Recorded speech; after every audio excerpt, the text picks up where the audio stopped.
So this is Massive, the world's largest cruiserweight, and you're watching and listening to Countdown City WrestleCast. I'm out.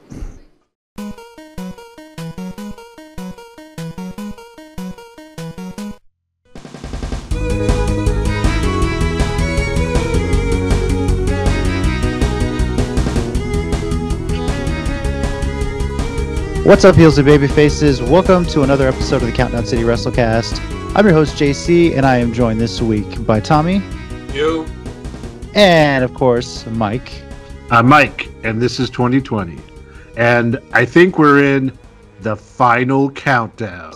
I think that's how I'm going to finish off this year, man. It's the final countdown. We're almost there. I might actually get drunk. Like, seriously, this year has sucked so bad. I might actually drink at New Year's. It's like, you know what? Sit, it, drinking. I'm with you, Tommy. Go for it. Yeah, there's a lot to talk about. Some news we got today. It's pretty sad. We'll discuss that. Well. You can tweet us, of course, TCG_WrestleCast. Subscribe here on the Countdown City Geeks YouTube channel.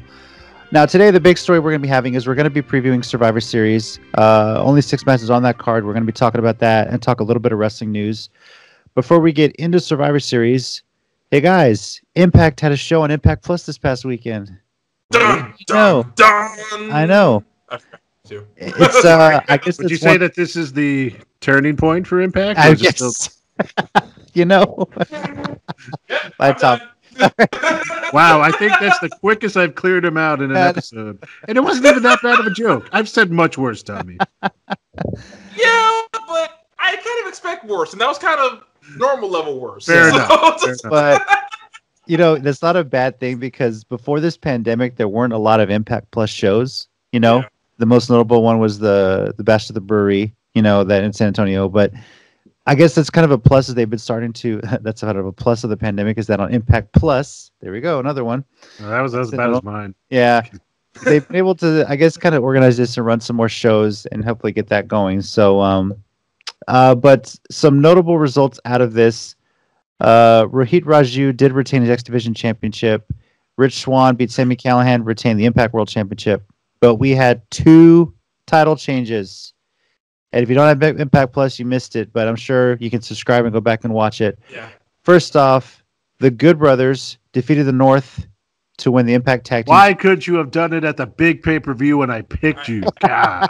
Actually, that's a theme for a couple things that have happened recently, but we'll get to the other one too. We'll get there. You couldn't have done it when I picked it. We'll get there. Because I agree. I agree with you.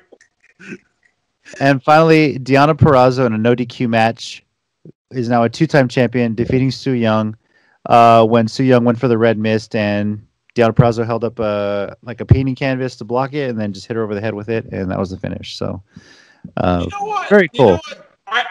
I kind of that's the business Su Yung and more the Tajiri and Great Muta kind of missed out on. Just missed paintings. I have a feeling people would buy those. I was just going to ask, is Deonna going to start walking around with that or like putting it up on like interviews in the background? Like, I mean, probably it's going to have a big hole in it where Su Young's head went through it. But yeah, I mean, she could easily do that. Yeah. I still think she should still do it. I could see a whole bunch of wrestling fans who would still buy that.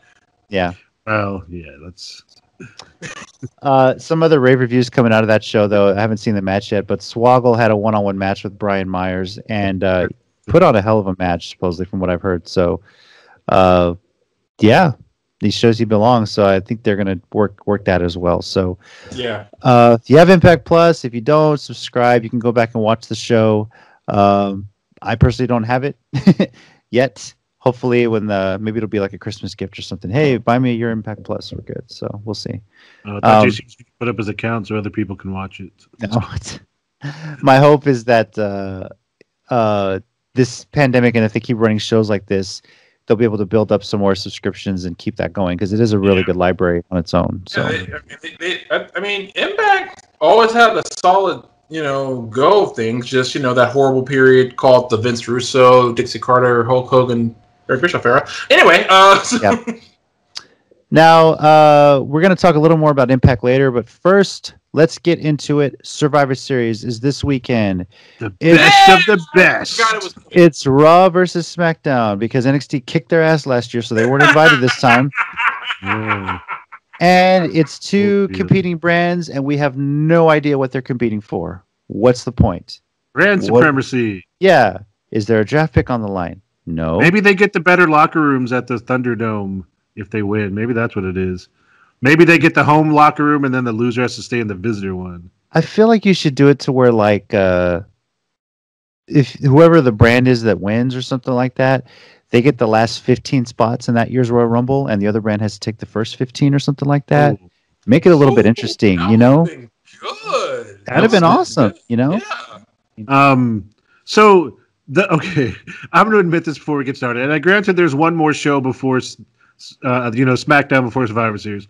Yeah. I used to find it funny the last couple of years when they did the invasion into the arena, and they showed, like, these guys really hated the other crew. Because I was always like, some of you were there the year before, like, just like before. A few weeks ago. Like, you're friends with half these people. Like, you care about it that much? Now I'm sitting here going, y'all didn't even do an invasion angle on any of these shows. What's wrong with you? Why wasn't Raw on SmackDown or vice versa? There's one more show, so maybe it happens, but I was like expecting it. I did enjoy the invasion angle when it was done right, but I think this year it's just kind of pointless to do this whole thing. Yeah. I mean, for what it's worth, it did give us the moment that pretty much propelled Becky into the full stratosphere as the man. With that bloody face after SmackDown. That one was great. I'm not gonna. I'm just saying, like, it did give us a couple moments, like you said, and that was definitely one of the biggest ones. There was also the Zack Ryder Natalya little incident. Y'all remember that one? God, I think I remember it. Yeah. It's where they let the ladies come through, and she just happens to put her hand to get by him, and it was all that. To be fair to Zach, understood, buddy. I'm not. I think the one match that is missing from this show that should have been happening and hasn't, and I'm surprised it's not, because the Hurt Business versus Disruption. I mean, why? They do that on Raw all the time. I know. Now make it like actually mean something. Oh, and even put the woman in there, like, I mean, just do something, man. But the Hurt Business need a my space when you said that was fantastic. Yeah. Like they've already ruined. I mean, they've ruined that for me. Like, they did that, and Hurt Business has squashed them like twice. So maybe you could bring it back by having Disruption actually beat them or pull. I think at this point, honestly, Disruption needs a new member to even spice it up. Like, I was thinking that too. They need someone new. Yeah, they need someone who's already like been in the locker room, and switching sides. It's weird to say, but I kind of hope Ricochet joins. And I love was Ricochet. Thinking that last week. But he kind of should, because they keep screwing him over so much. Maybe he just needs to go full Naito. Become a bad guy, get over that way, Yeah. Well, let's get into the elimination matches. We're going to start with those, talking about Survivor Series. Okay. Now, the women's match, the teams for Raws, both of the Raw teams are set, men's and women's. The SmackDown ones are going to be completely filled out this Friday. Mm-hmm. Women's match, we have the ever dangerous in the ring, Nia Jax, Shayna Baszler, Lana, Lacey Evans, and Peyton Royce, going against Bianca Belair, Ruby Riott, and Liv Morgan, and two more to be determined. I say ever dangerous because, of course, she did it again. She injured an own member of her team when she threw Mandy Rose out of the ring, and Mandy Rose got hurt, and that's why they had to take Mandy out of the match, along with Dana Brooke. So, it definitely explains why Nia is not on the same show as Sasha and Bayley, and for good reason. You don't want them getting hurt and out for weeks at a time.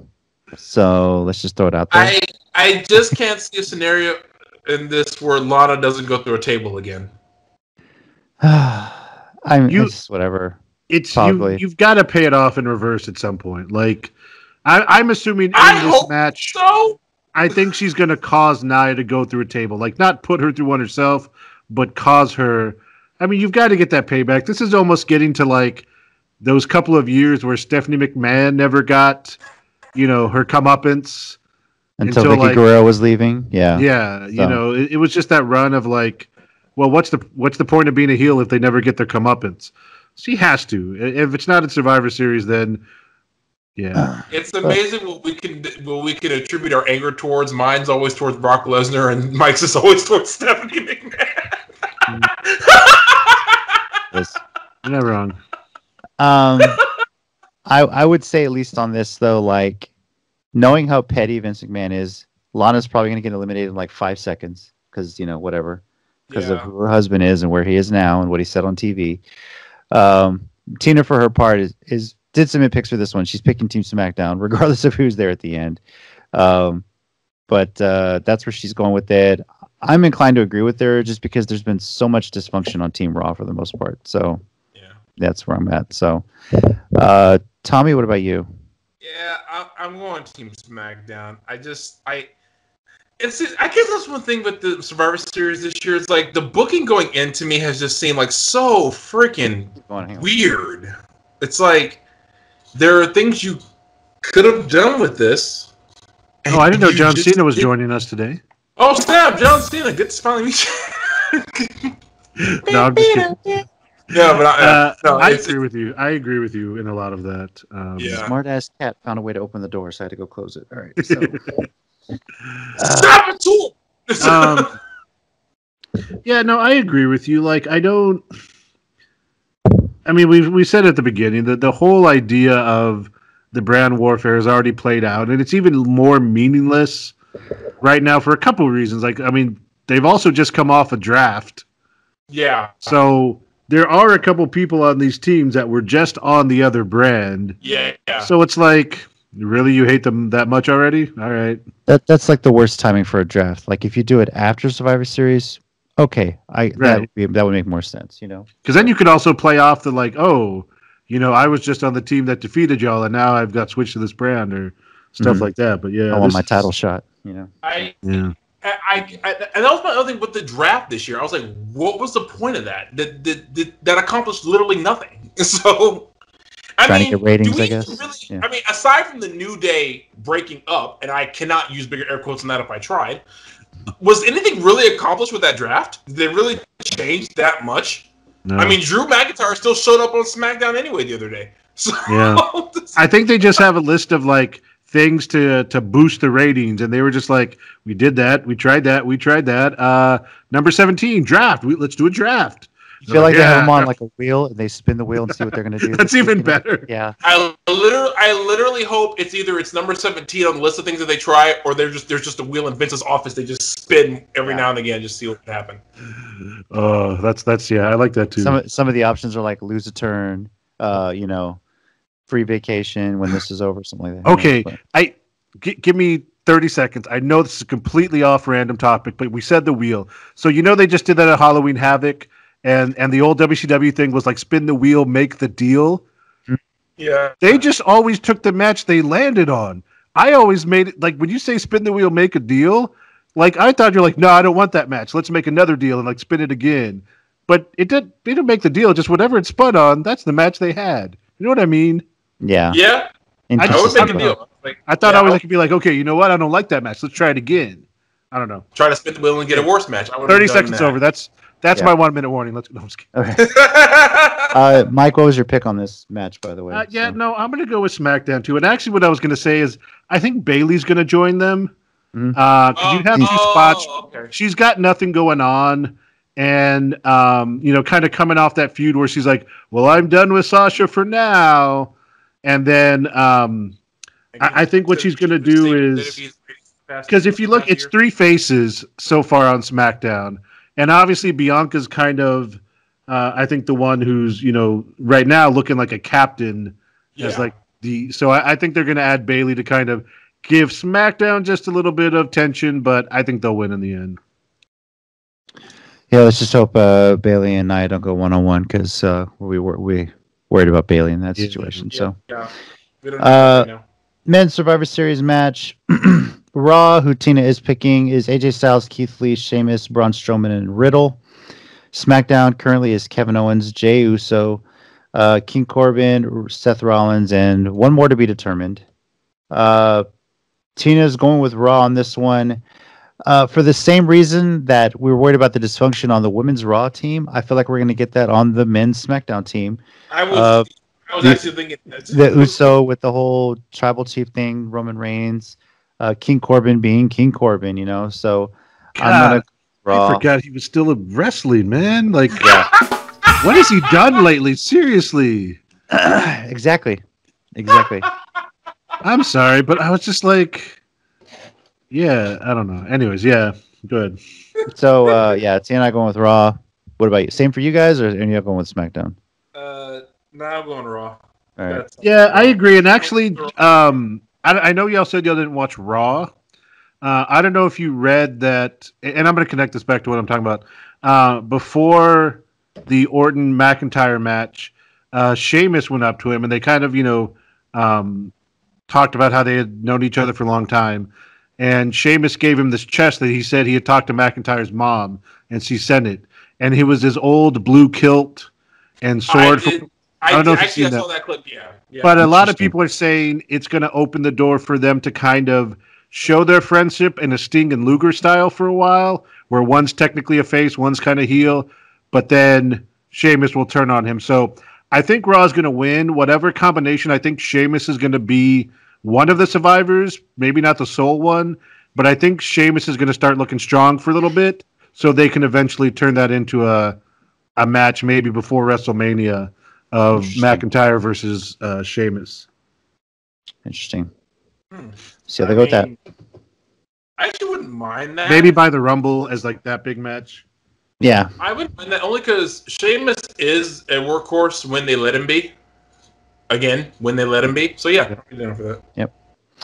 All right, now on to the singles match as well. One of the singles matches. There's still a tag match. Bobby Lashley versus Sami Zayn. Tina is going with Sami Zayn on this one.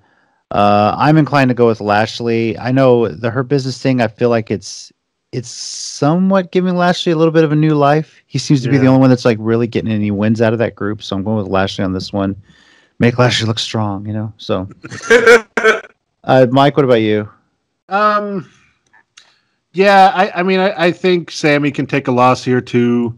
And I don't think it'll really hurt him. He's playing his character really well right now.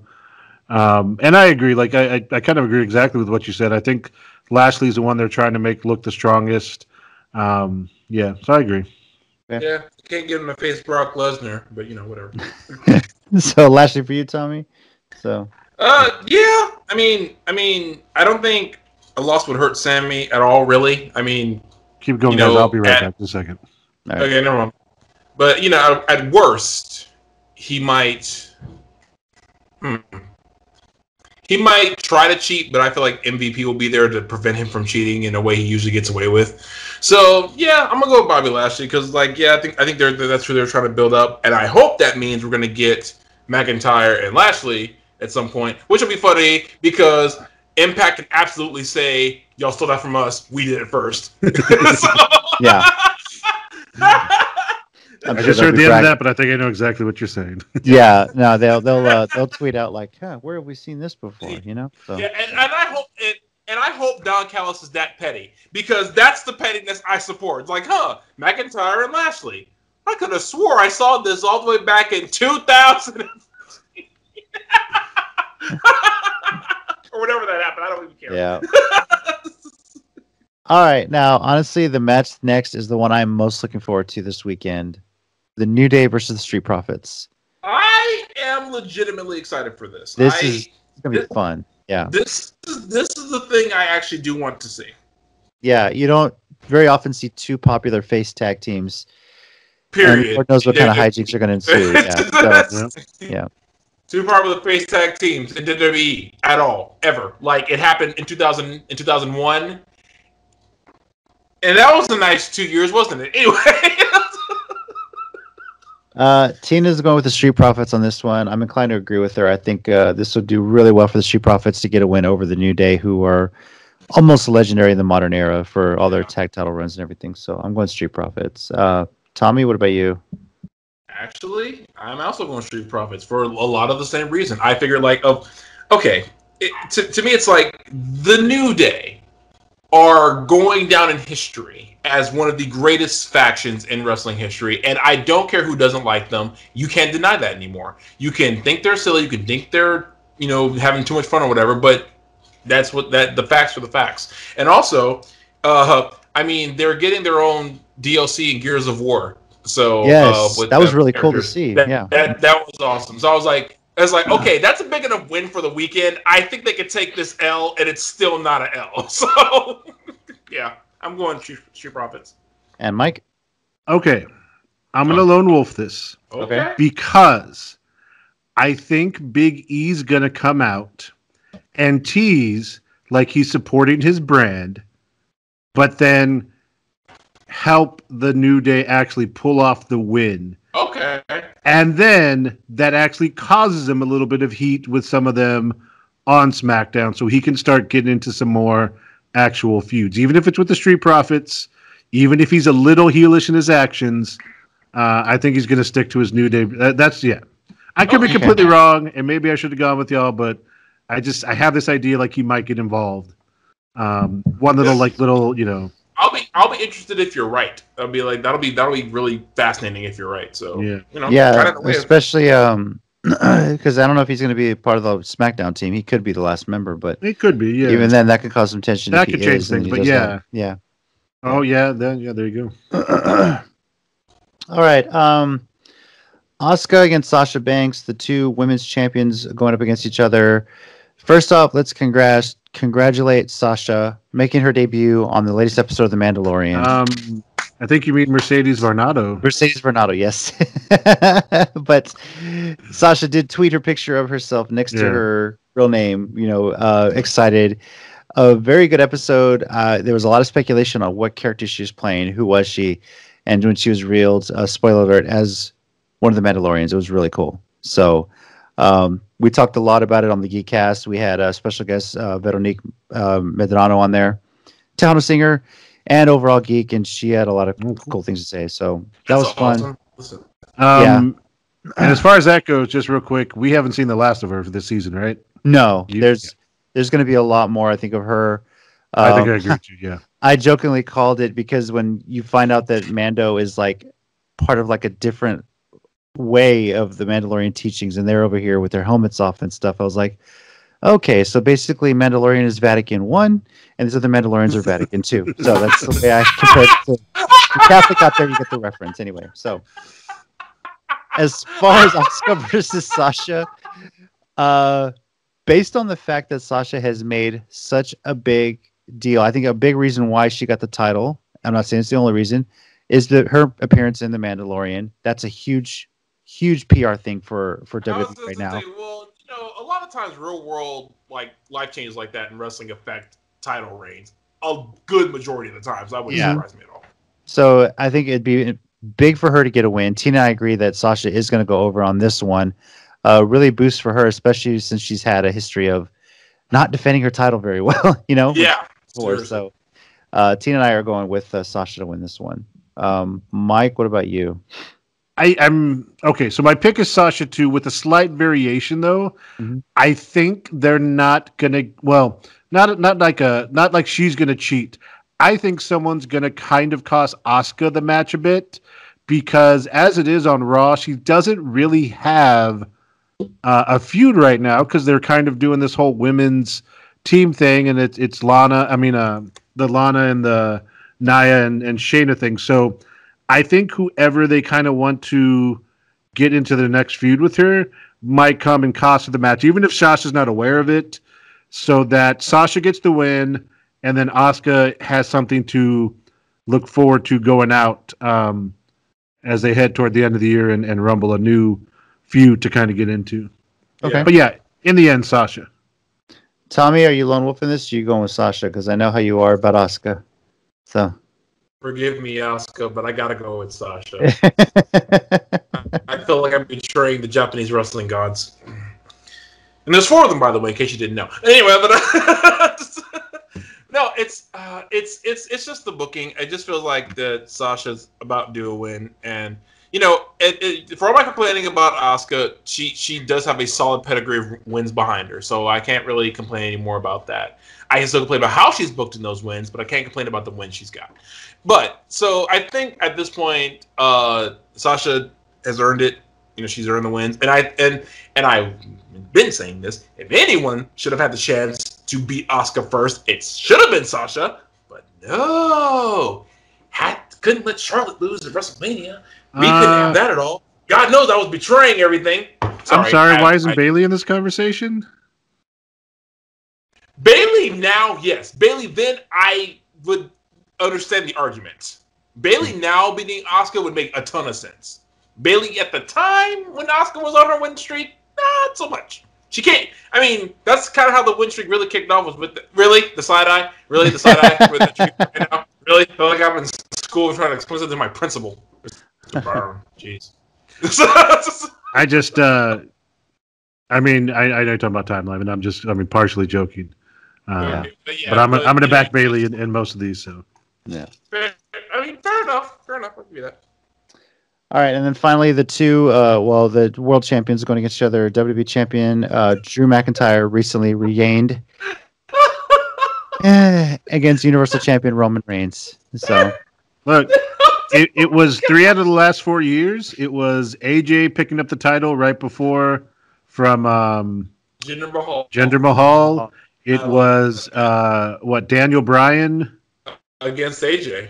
Against AJ the next year. AJ had because I didn't realize until he lost. He had it that whole year and never lost it until Daniel Bryan. And then they didn't do it last year, actually. No, not with the NXT stuff, but yeah. So 3 out of the 4 years, right before Survivor Series, the title changes hands, or a title, I should say. And even then, the injury to Becky, they had to change that one with Ronda, but that worked out, getting a WrestleMania match out of it.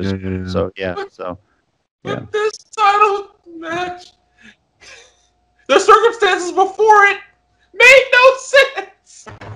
Again, so we're here now.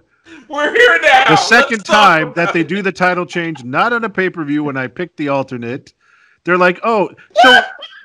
And look, I'm sure they'll make some story up out of this, but now there's literally no reason Orton won at Hell in a Cell, or should have won. Just to rack up another title reign. That's really what it came down to. Maybe him and Cena in a couple years for like who has the most title reigns as old people. I don't know. Who knows? I just didn't get this. I didn't. I don't understand. It's like, why did he win in Hell in a Cell? I don't get it. I honestly think. Okay, here's a little bit of honestly what I think was going on. I think. We're stuck in the pandemic, and they just felt like it was hard to tell how effective Drew was being because you don't have crowd reaction as much. I'm sure his merch doesn't quite sell at the rates of some of these other people. I think they were trying to go to Orton to plan that Edge-Orton WrestleMania match, so they figured put the title on him. Then, with Roman becoming what it was, I think they realized that a Roman McIntyre match would probably have a lot more buzz than Orton, and then they shifted right back. Yeah. So they could get this. And I think if it, I know we're about to pick it, so I think so I mean, it kind of leads into that. I think it's going to be a screwy finish. I think Roman's going to win. I think McIntyre's going to get interfered with. And I think they might find a way. A lot of things will have to change between now and in the beginning of the year, but I think they might start considering this if they don't get The Rock for a WrestleMania match, one way or the other. Drew and Roman instead of right. Yeah. Now, obviously, that's going to require more than likely Drew to lose a title and maybe switch brands, but I think if they feel it's big enough and they don't get The Rock, like a lot of the rumors, that may be where they want to go. So that's me. Yeah, I think Roman right now with the whole tribal chief thing, like you're really trying to get this over. You kind of have to establish, or no one's going to take you seriously if you lose to Drew McIntyre right now, So Tina and I are picking Roman as well. The whole tribal chief thing I think is important there too. So. And Tommy?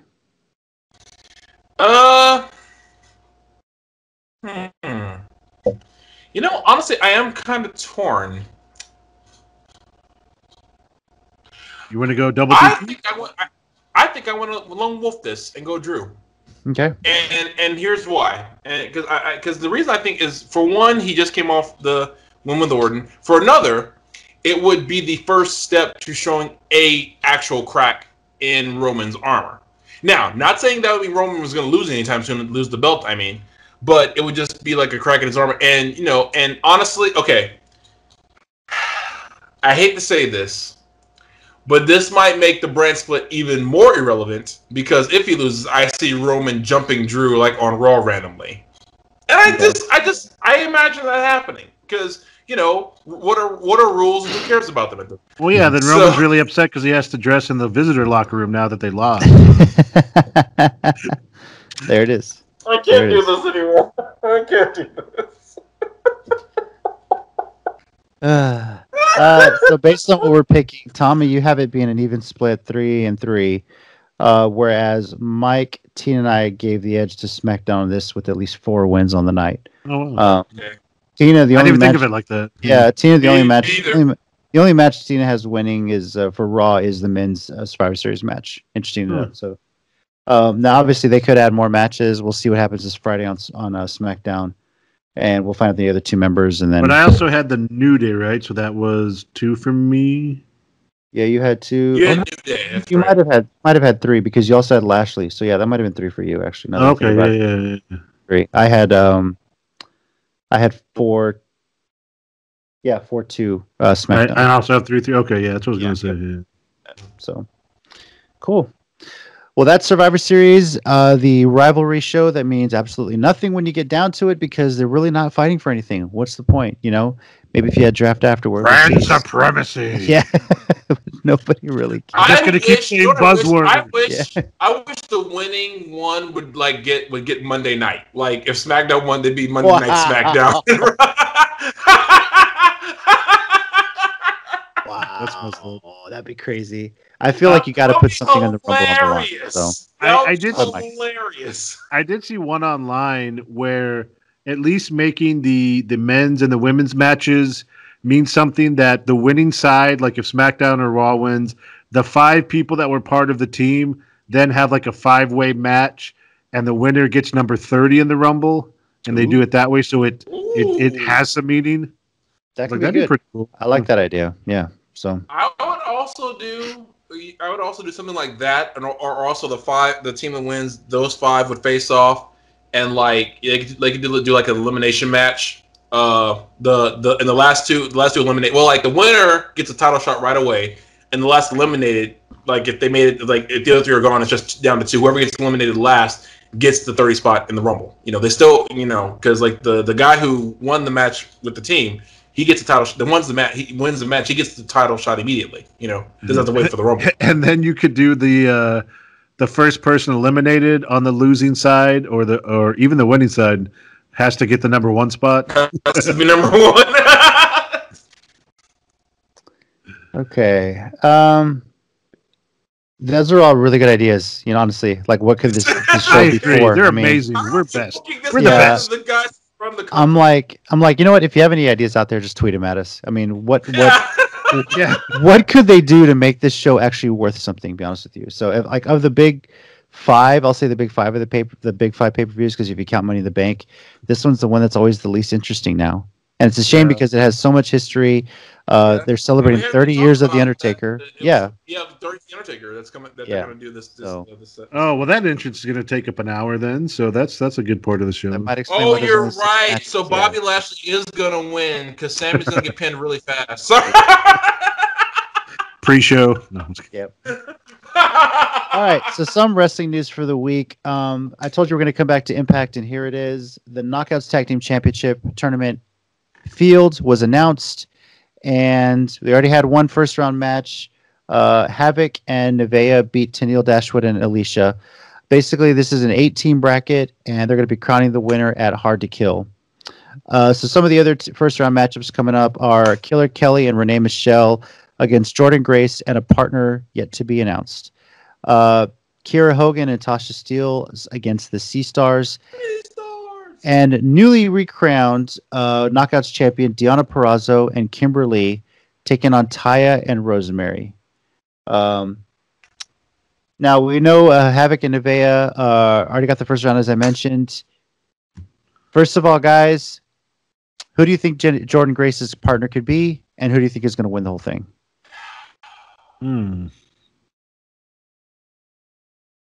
Trying to think who else is out there that might be. I'm gonna throw a long shot out there, and I call it a long shot because obviously they had something in the works for Jordan Grace's partner before this name became available.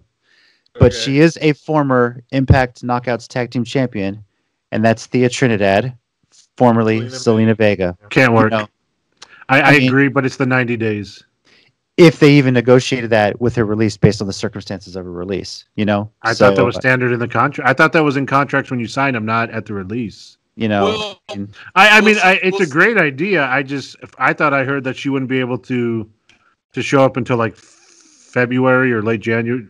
I guess you might be right, but because how I understand it is like I think maybe the NXT deals might be different than people who came from NXT, but those deals might be different. And I don't know how it works. They said like there's like these two camps, like people who were signed before AEW was a thing, and people who were signed after. So I don't know how the camp works anymore, you know. But I mean, if it's legit, I think that would be super cool. And that's a long shot because I actually have no idea who else they could get at this point. So, you know, one of my picks actually is possible is Allison Kay from NWA, because apparently like we've been saying, everyone is willing to work with everybody right now, and like they're just like, we don't care, we're just trying to get people booked and keep the shows going. We don't. Well, if you're gonna do that, then what about Thunder Rosa? I thought about that too, and it's possible. That was kind of my dream there, like hoping, but. I do not trust the hope. It is forsaken these lands. What about Mercedes Vernado? Hey, man, she's looking pretty Why strong. not? I mean, she shows up in Mandalorian armor, never takes off the helmet. I mean, she's got a Sasha Banks feel to her, but I think she can carve her own niche in this business. She should be. I can't even finish that joke with a straight face. Oh man! So as far as the team, I think is going to win it all. I would probably say Taya and Rosemary. Just how they've run that, I think that's a strong team that they can run through that. I know it's a bit dysfunctional at times, but I mean, you know, I feel like they want a title on Taya or have Taya in the conversation. So that's where I'm going with that. So.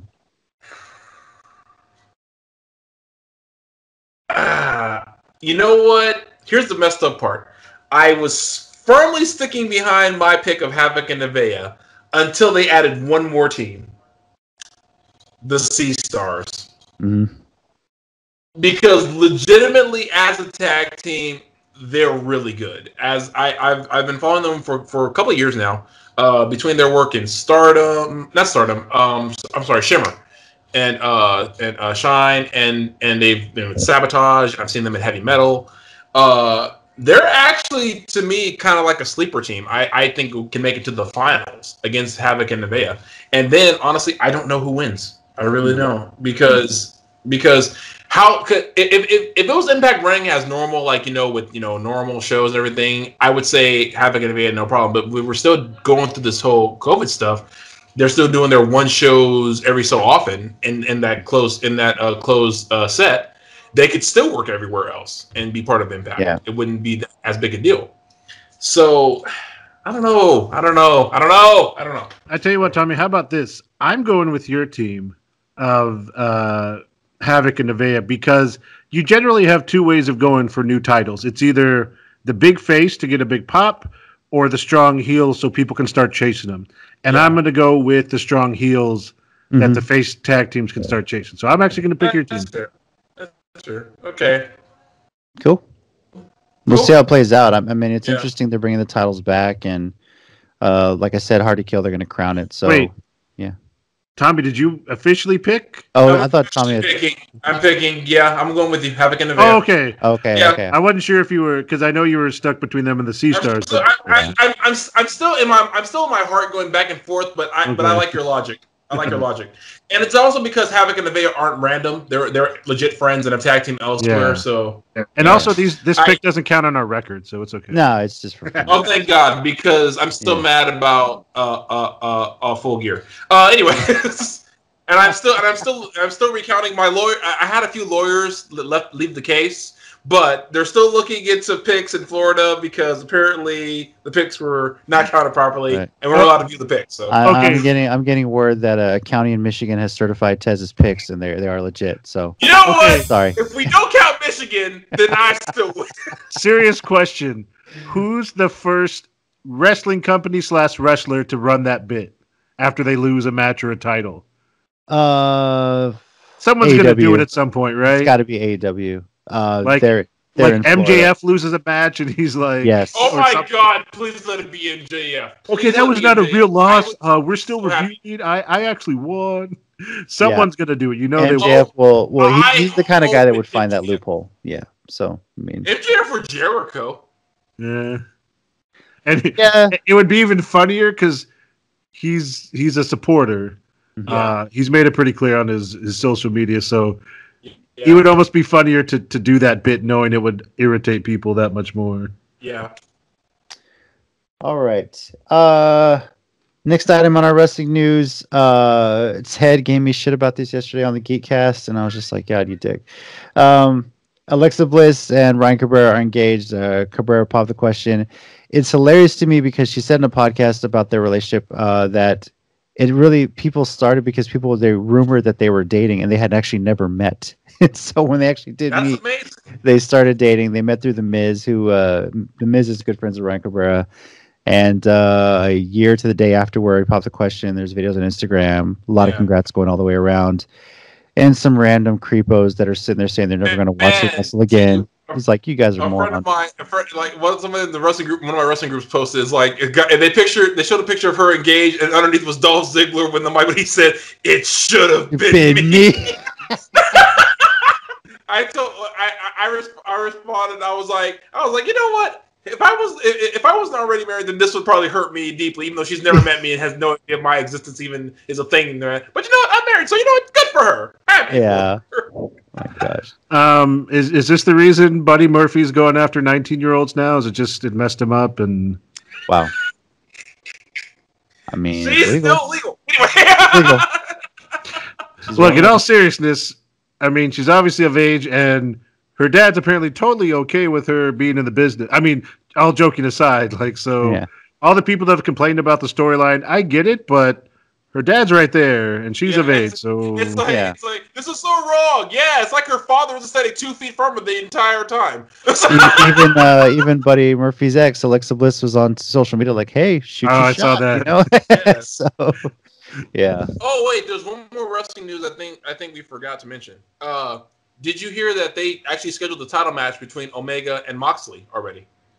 Oh, yeah, for December 2nd. December 2nd. It's going to be it's not going to be at the next pay-per-view. It's going to be on Dynamite. Couple weeks. Wow. Yeah. They announced that this past Dynamite? Yeah. And in fact, I think tomorrow night they're doing the contract signing. That's surprising that they're not waiting for pay-per-view unless they have plans to.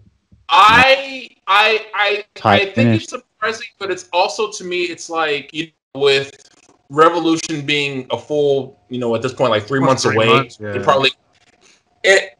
To me, it's like it's not so much a ratings thing. It's more like I guess they don't want to drag it out too much because everyone kind of wants to see it. And also to me, I think this is like I hate to keep comparing this to WCW, but to me it's kind of smart. Remember when WCW booked Hogan and Goldberg and like almost had no build up to it whatsoever, even though it still did well in the ratings and in the crowd. But imagine what would have happened if they had given it more time. This is giving it more time, so people can be sure to tune in. That's interesting, though. I wouldn't be surprised if this goes to like a Broadway draw or something like that. Yeah, or interference. Yeah. So I'm definitely gonna try to catch that live for sure. Mm-hmm. Now another big bit of news, and it's WWE's labor practices are being thrown out there again. Yeah. The timing of Zelina Vega's tweet, "I support unionization," was ever more perfect. Because 10 minutes later, WWE announced that they had released her from her contract with WWE. A lot of reports out there are saying this stems from WWE's new third-party policy where you have to hand over basically your rights to your Twitch account, your Cameo, all this other stuff. These are the streams of revenue that you're pulling in, because WWE seems to think that you're profiting off your own name when they're the ones that gave it to you. This is especially interesting in the case of Zelina Vega, because she was making more money off of her Twitch stream than she was making on her WWE contract. So, can you blame her? No. So I mean, for not giving that up. I mean, you're making more money, and all that, and the worst that happened to you is your other source of income has released you, so giving you freedom to go literally anywhere you want to companies who don't give a damn if you have a Twitch stream, and matter of fact, probably prefer it if you do, because that's probably free publicity for them. Mm-hmm. Jessica Alec has a Twitch stream, and God knows how many fans she has on that who probably only watch it because it's her, and only watch Impact because of her. So Yeah. Hers interesting too, because I feel like there's an interesting stat about her career that kind of annoyed me. And this was actually tweeted by Vacant, of all people. While in WWE, Zelina Vega had 73 matches, and she only won 6 of them. That sounds about right. Yeah. And I think like 3 of those 6 came in a small month where they like tried to push her to that match with Asuka, and then she lost that real quick. Yeah. So, It was really just like, you never really gave her a real shot. I mean, obviously she's great as a manager. She has a great backstory too, with her father actually being in the building when 9/11 happened in one of the Twin Towers. So, but I mentioned before, she's a former Impact. Also a terrible look right there. Yeah. And it's the whole thing about the Twitch stream, and then she even refused to do it, and then even started her own OnlyFans account, because that seems to be all the rage. And I don't know. I don't get it. What? An OnlyFans account. What's Google it. Anyway. You have to explain that to me. Okay. So I'm just like, this is annoying to me personally. And I'll probably have a lot more to say in my 1 minute warning about it, but it's just like, come on. Like, oh wait, is your 1 minute warning going to be complaining about it? Probably. Because mine was going to be in support of WWE. This will be fun then. No, I'm just kidding. I would actually pass out if yours was in support of WWE for this. I would actually who were you and what are you doing, Mike? By the way, this new check that I know. Totally unrelated to what we're talking about right now. Yeah. I'm just going to say, though, like, if you're cutting off, I mean, the pandemic's going on. People aren't on the road making as much money as they can. And then there's no merchandise sales coming in. Obviously, they're not selling as much merchandise as they could be. Actually, here's the thing that I've heard. Their WWE is touting more profits than they've had in a long time, right? Their profits are actually going up. Well, they're releasing people. Apparently, they're considering getting rid of the house show loop because each year the house shows actually to them have started losing money overall, between having to get all the wrestlers there, transport everything, all that stuff. And actually, I've heard that apparently because they haven't been running house shows, that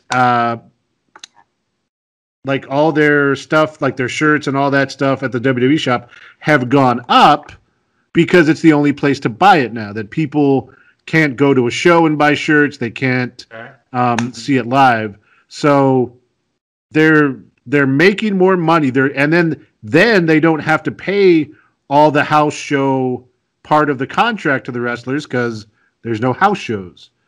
So their profits, I've heard, are skyrocketing. And yeah, so like that part of it, but and then, at the expense of your workers, basically. No, I agree. Yeah. That's my point. Mm-hmm. So now it's like these people are trying to make up income that they would normally expect if there wasn't a pandemic. And yes, they have that downside for just being a part of WWE, but they made money off house shows, off all that stuff. And yeah, so no, I agree with you on that part. But to me, that's what makes it worse, is their profits are skyrocketing. Yeah. And yet they're releasing people. They're trying to prevent them from, earning extra cash that they don't get a cut of. And yeah. Oh, but then Goldberg's still under contract, that big ass contract, you know. So I mean, make the Saudis pay for it. You know, like that one guy said that the Mexicans were going to pay for the wall. Make the Saudis pay for his contract. I mean, that whole 12 miles of wall that got built, I'm sure Mexico can cover that. Anyway. There's a video of someone climbing over it while they're building it. It's hilarious. Yeah, I've seen that. It's hilarious. I haven't seen that. I want to see it. Anyway, what I was going to say is that, to me, it's like, okay, you know what? Screw it. I'm going to say New Japan again. New Japan, what they do, and I don't care, make fun of me all you want, is when they do house shows, especially even during now, it's like their house show like entrance and stuff is so low budget, and I mean that in the best way. It's like you got the little entrance thing, they come out, they do the thing, whatever. I know a lot of WWE house shows. Sometimes they bring the huge screens and everything, and it's like that was a big deal. The Titantron back in the day, but isn't it as big a deal anymore? I mean, it is for pay-per-views, really. And you know, Raw and fine, and Raw stuff is fine. House shows, do they really care? I don't think so. Yeah. I mean, I remember going to house shows and they would just walk out. There was no entrance ramp. You know, so. Yeah. And I really hate it that they're gonna start doing that and screwing these guys out. And then they also tell them that they can't do this thing. And this is like one of those times where you're like, you know what? I don't usually care much about politics because to me it's like, yeah, somewhat you care, but blah blah blah. But now you know what? I'm pulling for Andrew Yang and everything he's trying to investigate WWE and stuff. And it's like, you know what? I thought maybe he could be blowing smoke. Maybe he couldn't actually care, whatever. But I don't know. I've seen some of his interviews. It seems like he really is fervent about this, and I hope it works out for him because it's just not right. It's not okay to do this kind of thing because it's not hurting anyone. AJ Styles having a Twitch channel does not hurt Vince, and Vince is like saying, "Oh, he made his name with us." Bullshit. Yeah. AJ Styles made his name from 2002 and on the fact that he's one of the best wrestlers in the world and will always sit in my top 5 best of all time. I will never take AJ out of my top 5 ever because he's always been that good. Now, and I can't even argue more people know who he is now because of the WWE. I can't even say that that's true because of the reaction he got at the Royal Rumble. When he appeared on the stage, the entire arena lost their collective shit. That is not, and we were all watching it. I can't think of one person who was in that arena who did like, oh, who's AJ Styles? No, everyone knows who the freak AJ Styles is. So when he has a Twitch channel, that's not because WWE made him a star. It's because AJ Styles is freaking AJ Styles, and you'll watch him do anything. Yeah, and then the only reason he had a Twitch channel is because Mixer went down. So you know. Yeah. And you know what? If you want to tell them that on their third-party apps you can't use your WWE names because we own those, I get that. And, you know, Paige changed hers to Saraya, and, you know, Zelina Vega, she changed it at first, too, right? From Zelina Vega to... Yeah, she's changed it, and she still has hers. I forget what it is now. It's a different acronym. Yeah. Adam Cole, his is just the Chugs. That's it, you know? Which is his nickname from the group. And I agree with you, but, like, to not allow them to do it... And again, and this, you know, this is something that goes through sports and everything. And people, you know, especially in America, they'll say, well, these people would never have made all this money if it wasn't for WWE, or these athletes would never be millionaires if it wasn't for the sport and all this. Yeah, but if you don't have wrestlers, Vince McMahon's not a billionaire because he has nothing to promote. The business is always, yes, the people that promote and the money, they provide the money. But if you don't have talent that people want to see, and, you know, these people don't perform in a way that make it entertaining, wrestling could have died a long time ago. You know, but you found guys like Hogan that fans liked, and you know, you went through some down years where you did almost go out of business because your product was not entertaining to a lot of people. A lot of people were losing interest in it. So the wrestlers and the athletes, the people are always a huge part of it. And I know it's kind of an American mindset that the money man is the one who deserves all the money and they're running the company. And I'm not trying to be some sort of radical politicist either, but, you know, denying these people the chance to do these things just because you don't get a cut of it, I just, you know, I don't agree with that. Yeah. Yeah. And I also don't, even taking the morality part out of it right now, from a business standpoint of where people can go right now, this just wasn't smart. It absolutely was the dumbest. This was the dumbest year to do that. Oh my God, this was the wrong year. Because let's be honest, if AEW should have proven to be a failure in any year, it should have been this year. This should have been the year that AEW proved to be a failure of an experiment. But their ratings are still strong. Their YouTube is still strong. Even Dark still gets a good number of watchers, you know? Yeah. And they're still telling good stories, still having good matches and everything. Is every single show a home run? No. Is every single show in any promotion a home run? No. Yeah. They're still putting on good shows. And hell, I think Full Gear was practically flawless. I gave it a 4.5. And so this is not the year to say, oh, let's just screw over our workers, because half the guys could just walk. And you know what's worse is the people who run AEW know half the roster of WWE and would happily give them a job. Let Adam Cole walk out let Adam Cole walk out and not want to bother with his 90-day no compete. Let him do that. I bet you money he would interrupt a segment. Would AEW bring on a dead man though? Would they bring on someone who's been killed? Allie was dead. Allie died in Impact. So that's true. That's true. All of a sudden, she was alive. Yeah. I mean, maybe she got the same parallel universe where me and Jessica Havoc didn't make it. Man, one day we got to flesh out these alternate universes and just really get into some stories from them. That may be a Halloween episode. Jessica Havoc and have her film like a 3-minute skit of our divorce. Crisis on Infinite Wrestling Universes. You know what, Tommy? I'm just going to go ahead and say it since you did. In an alternate universe, Lita is my ex-wife. Yeah, in an alternate universe. There we go. I like it. Do you hear me denying that? No. Dude, if in an alternate universe I got Jessica Havoc, then you can get Lita. Absolutely. There's. Oh my God. I want to be part of this alternate universe now. No, I'm just kidding. Yeah, come on, JC, let's go. I'm kidding. I'm gonna go meet alternate universe JC and Gail Kim hanging out with y'all, okay? And I just say. I heard what you said, JC. I heard you say Crisis of Infinite Wrestling Universe. Yes. I heard you. Oh, I missed that. That could be a future episode of the WrestleCast. We'll see. So it could be a comic book cover if we do it right for an artist. And final bit of news is sad news that we got today. This one, if you don't know who he is, if you're watching us, he was very, very big in Texas. Some WWE wrestlers have tweeted about this because they knew him well. RIPMichaelFaith, whom I think I had spoke to Massive about when I interviewed him over a year ago, suddenly passed away today. This was just a shock. I mean, I literally found out a few hours ago when I saw it on Tommy's Facebook. As we understand, it's COVID related, which is not a good thing. It was COVID related, yeah. Yeah. So, Faith, I can always recall, was just for his size, was amazing in the ring.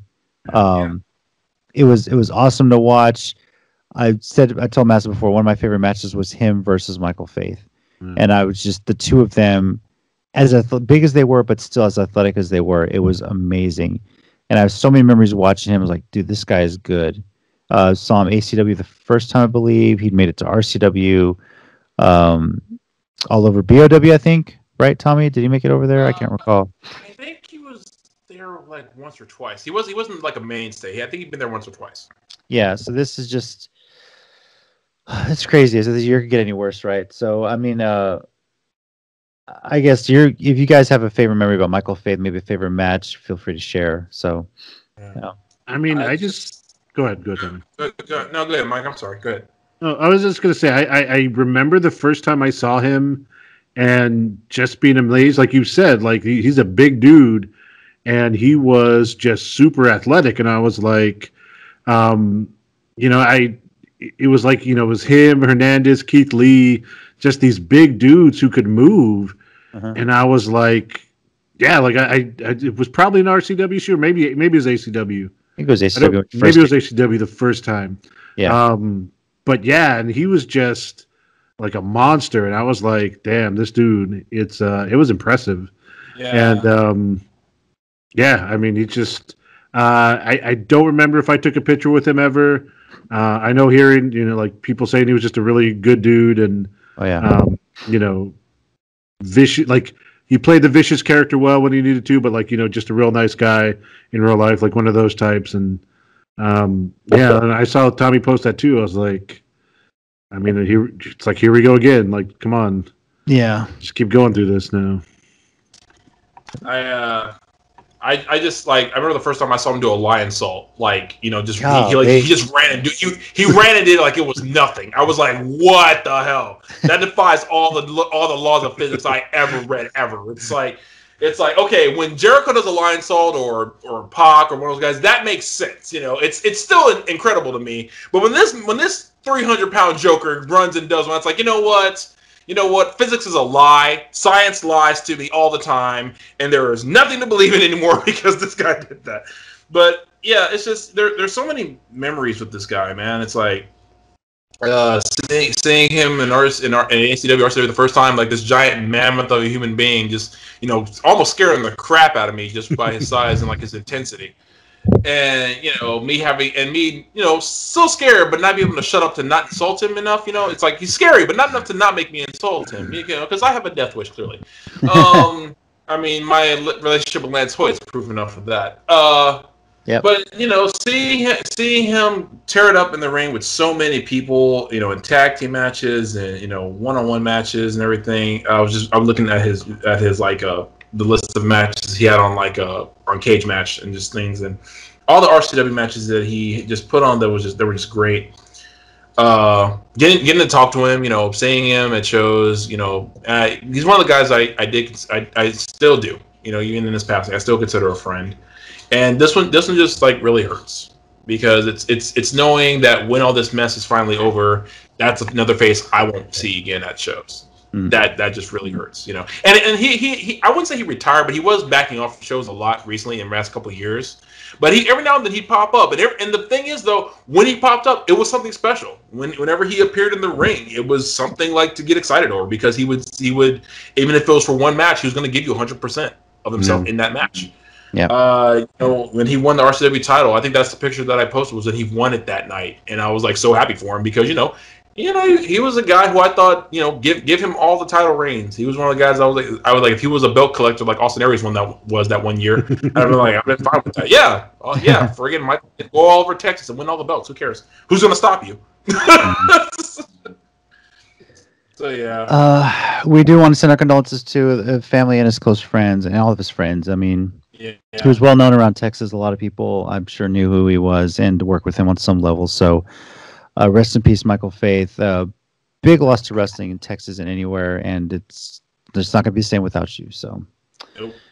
All right. With that, we'll move into our 1 minute warning. Mike, did you have something this week? Yeah, I got something. Yeah. Okay. All right. Whenever you're ready. I'll try and hold this up, but take a minute, set, and go. Yeah, so actually, I think the last couple of weeks I have not had a 1 minute warning. And honestly, partly just because I haven't had any real strong reactions to things over the last couple of weeks. Cesaro and Nakamura are still kind of a tag team, but they're out of the titles right now. The Iconics and the New Day have been broken up, and it's going to stay that way. So, I hadn't really latched onto something, but I thought of something actually during the show. And so I want to throw this out to the rest of the Geekcasters. We're going to do a show one day where all of us have to act the opposite of what we always do. So Tommy cannot mention New Japan. I have to say nice things about Stephanie McMahon and the Bella Twins. JC has to say bad things about Alexa Bliss and Gail Kim, and Tina has to say nice things to me. And then, yeah, I think that would be the show.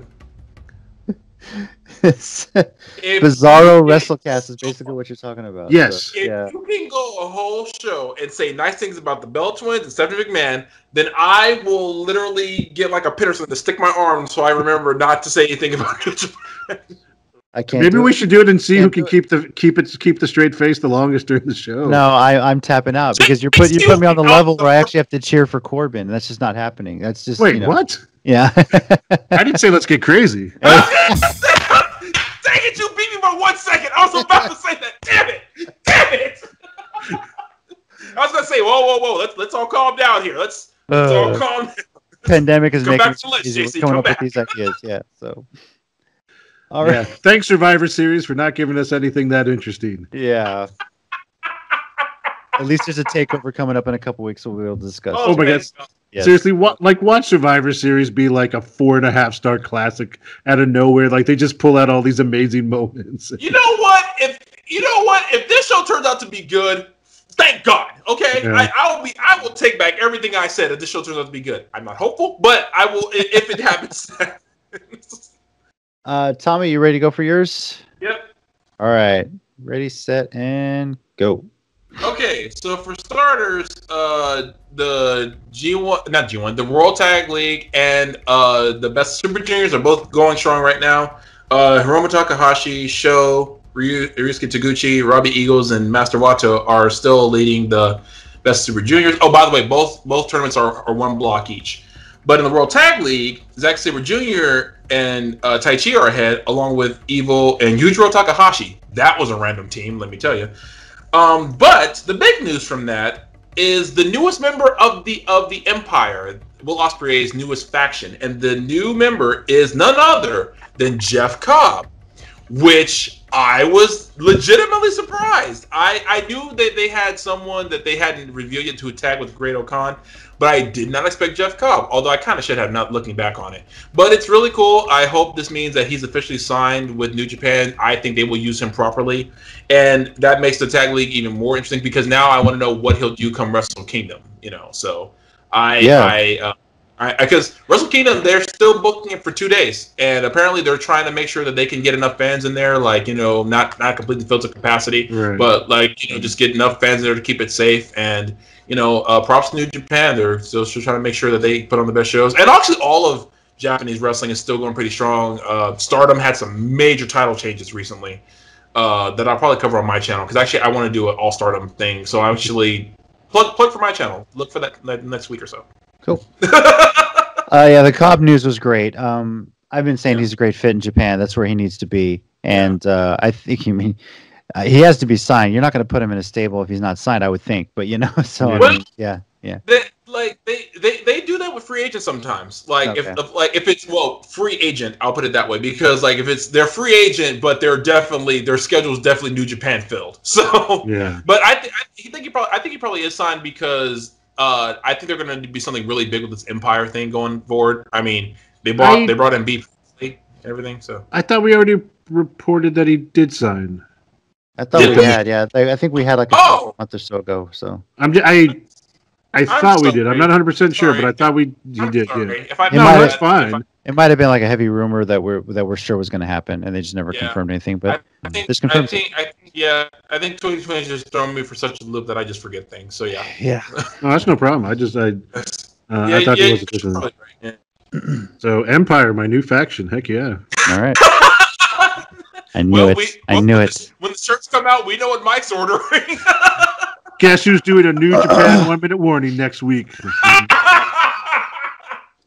That's Bizarro WrestleCast, right? You know how much of this will be worth it if I get Mike to do a New Japan 1 minute warning? I won't do one that week. I'll just be like, my job is done here. Mike presents the Jeff Cobb update. Oh, God, that's how we're going to finish 2020. My 1 minute warnings are going to be like New Japan, the Bellas, Stephanie McMahon, Alexa Bliss, everything that I've just I don't hate New Japan. I can't say that. Everything I don't normally talk about. That'll be the biggest plot twist of 2020 so far. All right. Finally, I mentioned this in the show. I was going to be talking about this on my 1 minute warning. So here we go. After this, you're not going to refer to me ever call Thea Trinidad as Zelina Vega. Because when I look at it, Zelina Vega was her slave name. And that's basically how WWE treats their independent contractor employees. I'm sorry, but if you are not paying for their traveling expenses, for their lodging expenses, for them to travel all across the country and come and work for you, make you money, and they get barely a cut of any merchandise, when in her case, there wasn't a lot further out there to make. You're independent contractors. WWE's not going to be supporting with you. They don't pay your health insurance. You get hurt, sure, they might help you with the rehab a bit, but they could just let you go and then you're on your own. And that's how they do business. And it's not right the way they've done it. Unionization needs to happen. We've been talking about that for almost 2 years now, going back to when John Oliver brought it up on his show before WrestleMania 35. This is just wrong, how they handled this situation, how they're handling all these third-party situations. They found a stream to make money when there's a pandemic and they can't make a whole lot. You have an issue with that because you want a part of that, but you're not paying them enough to begin with. You're cutting talent and you're paying guys that show up maybe once or twice a year. Fix it. The system needs to change. Maybe Andrew Yang will do that. For Zelina Vega's sake and for anybody else out there, I hope more and more wrestlers stand up to this new policy, look out more for themselves because WWE's not going to, and actually start keeping up their streaming services, not handing it over, and forming a union.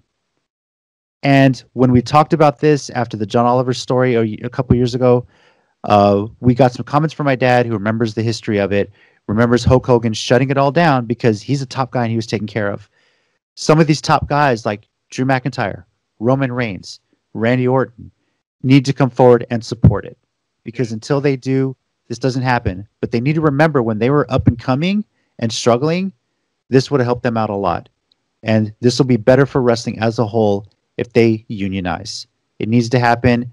I know there's a Screen Actors Guild chapter that is looking into it and has already reached out to Thea Trinidad, and I hope that something like becomes of this. So to Thea Trinidad, keep doing what you're doing. Hell, fuck the no-compete clause. Show up at AEW Impact wherever you want to go because CM Punk fought it when he got out of his. You can't really put a no-compete clause on an independent contractor. Yeah. That's really what it comes down to. So keep fighting the good fight, everybody, and please unionize. So that money, her OnlyFans gonna blow up though. So JC, tell us how you really feel though. I feel like you're holding back. Yeah, I think you held back, JC. I mean, come on, damn. It's just annoying. This is kind of the last straw when you're putting $40 million into one guy who's barely wrestles, but you're cutting all these wrestlers and you're making profits. You know, so I mean, it's and then when you cut so many other wrestlers who were on your roster for seemingly no reason, and now you want to suddenly talk about how your profits are doing. Yeah, that's not a kick in the teeth at all to these people who were worried they didn't have no. Well, I mean, not everyone. I mean, they weren't really worried they'd have nowhere to work. Like really, like I think they all knew they could go. I know we're about to finish up, and I don't want to get too political here, but.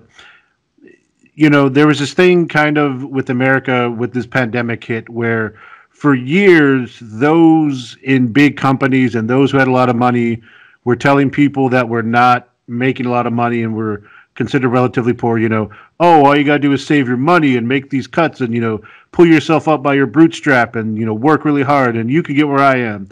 And then this pandemic hit and all of a sudden, all these big companies realized that they hadn't planned financially well and they were screwed. And WWE, in a very similar vein, how many years were they, the last couple of years especially, trying to sign every talent out there, not to bring them in and to use them, but to prevent other companies from signing them? And then the pandemic hits and they're like, oh, wait, we have way too much money in these people we're not using. We better release them.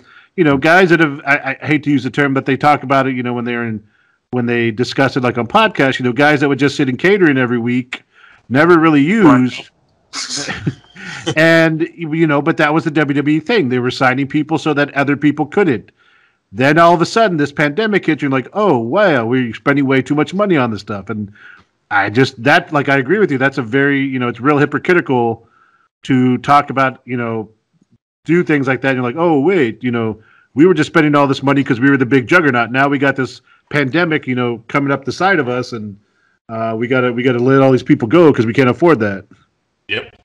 Yeah. I guarantee though, if they had a union, if they had health benefits that they had to provide, if they weren't allowed to sign them as independent contractors, they're not hoarding talent. They actually do have to invest in people that they're going to use on TV because you're paying all this money. So yeah, that might be a flip side. There may be people in the companies that would normally be signed and stuck there that may not. So, I mean, I agree with you, and I think overall it'd be better for them. I don't think it's going to happen unless something drastic happens. But a flip side to a union would be a lot less people under contract, which good or bad depending on how you see that. Yeah. Well, it could be. It could be. That could still be a good thing because then you could have guys who, like Jeff Cobb before he signed with New Japan, who just kind of floated wherever he wanted to and was still getting paid. Because some people could want that. They don't want to have a contract in any one place, and they can get a working agreement. Like Jeff Cobb. Like I think Jeff Cobb probably would have been AEW more this year had it not been for this pandemic stuff. And of course, good things. He was, everyone was safe and healthy, which of course is important. But he could have eventually signed with New Japan, but could have got a few more days with AEW, which those were probably would have been a couple of nice checks he would have had. And then of course he ultimately signed with New Japan. That doesn't hurt anybody. Jeff Cobb gets more exposure. AEW has more eyes on them because this guy was there. Then he builds up his profile as he goes to New Japan, and this shows that AEW isn't so petty that they would try to make him not block his path going to somewhere else when they knew he was going to anyway. Everyone goes home happy. Everyone makes their money, and ultimately the fans win. This is something Vince just doesn't get anymore. So no, doesn't. Probably because it's been too many years since he had actual competition. Well, yeah, and now he's let's see how much AEW brings it, and it's going to get to a point where you're letting these talents go, and if AEW signs them and uses them right, then you're going to have some real competition on your hands. Yeah, especially if they end up getting like a second show. Yep. WWE Survivor Series is this weekend, Sunday, November 22nd at 6 p.m. Central Time. Kickoff will probably be at 4 or 5. Usually they do a 2-hour kickoff. Don't watch it. Unsubscribe from the network. Fight the man. Let's go. It'll be from the Amway Center in Orlando, Florida, and of course will be on WWE Network. Our Twitter account, of course, at @CCG_WrestleCast, and you can subscribe here at Countdown City Geeks YouTube channel. Let us know your thoughts on Survivor Series. Let us know your thoughts on what they could add to Survivor Series to juice it up, make it mean something. What could they add to it? And your thoughts on the unionization thing and what other Bizarro WrestleCast ideas we should do when we ever do an episode like that. Tez has to guess them all wrong. Tez has to go 0. Tez is not allowed to be right ever again. And next week we'll be recapping Survivor Series before the Thanksgiving holiday. We'll have an earlier than usual episode, probably by a day or two. So what's up? I just got news. Tez's picks were confirmed in Arizona, and there was no fraud. God dang it! There it is. As CNN projects, that Tez won the picks that day. Yeah. So that's the way and Pennsylvania's confirming it too. I guess. Yeah. Are you conceding now, Tommy? No, I refuse. I want to. Not giving up. So it's been fun, guys. It's been an interesting show, let me tell you. So thank you everybody for joining us. We're gonna get out of here, and we'll see you guys next week before the Thanksgiving holiday. Yeah. Over here we got Tommy. Thanks, guys. We got Mike. Thanks, guys. Be good to each other. And I'm JC, and as always, heels and baby faces, remember, pro wrestling is real. People are fake. Hey. Whoa!